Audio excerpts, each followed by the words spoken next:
తెలంగాణ కాంగ్రెస్ కు తెలంగాణ ప్రజలు ట్విట్టర్లో షాక్ ఇచ్చారు. ఓటింగ్ లో పాల్గొండి అని ట్విట్టర్లో ఒక పోల్ను పెట్టింది తెలంగాణ కాంగ్రెస్. ఫామ్ హౌస్ పాలన కావాలా, ప్రజాపాలన కావాలా అంటూ కాంగ్రెస్ అధికారిక ట్విట్టర్ పేజ్ లో ఒక పోల్ని పెట్టింది. ఇప్పుడు ఆ పోల్నే మీరు ఆర్టీవీ స్క్రీన్ పై చూస్తున్నారు. చూడండి ఒకసారి Telangana Congress official Twitter page.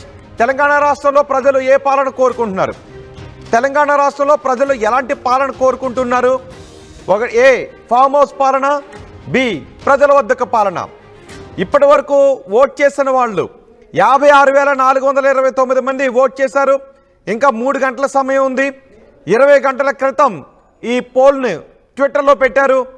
67% ప్రజలు ఓట్ చేశారు. 67 మంది ట్విట్టర్లో ఫాలోవర్స్ ఓట్ చేశారు కాంగ్రెస్ ఫామ్ హౌస్ పాలన కావాలని.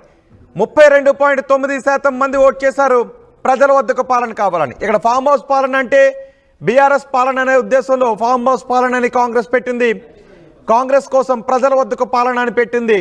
కానీ ఓట్ చేసిన వాళ్ళు అంటే 56,429 మంది ఓట్లు వేశారు. అందులో 67.1% మంది ఫామ్ హౌస్ పాలన అంటే కాంగ్రెస్ దృష్టిలో ఫామ్ హౌస్ పాలన అంటే బీఆర్ఎస్ అని, బీఆర్ఎస్ పాలన కావాలి అంటూ ఓట్ చేశారు. ప్రజల వద్దకు పాలన అంటే కాంగ్రెస్ దృష్టిలో కాంగ్రెస్ పాలన అని, ప్రజల వద్దకు పాలన అంటూ 32.9% మంది ఓట్ చేశారు. ఇది పోల్ పెట్టిన కాంగ్రెస్కు పెద్ద షాకింగ్ న్యూస్ అంటూ సోషల్ మీడియాలో పెద్ద ఎత్తున చర్చ జరుగుతుంది. చూద్దాం, మరి అందరికీ కూడా ఆసక్తికరంగానే ఉంది. ఈ వార్తను చదువుతున్నప్పుడు నాకు కూడా ఆసక్తికరంగానే అనిపిస్తుంది. సో అందుకే మీరు కూడా ఓట్ చేయండి. ఇంకా చూద్దాం, ఈ పోలింగ్ను ఓట్ చేస్తే ఫైనల్గా ఇంకా 3 గంటల సమయం మాత్రమే ఉంది. ఎంతమంది ఎవరికి ఓట్ చేస్తారండి?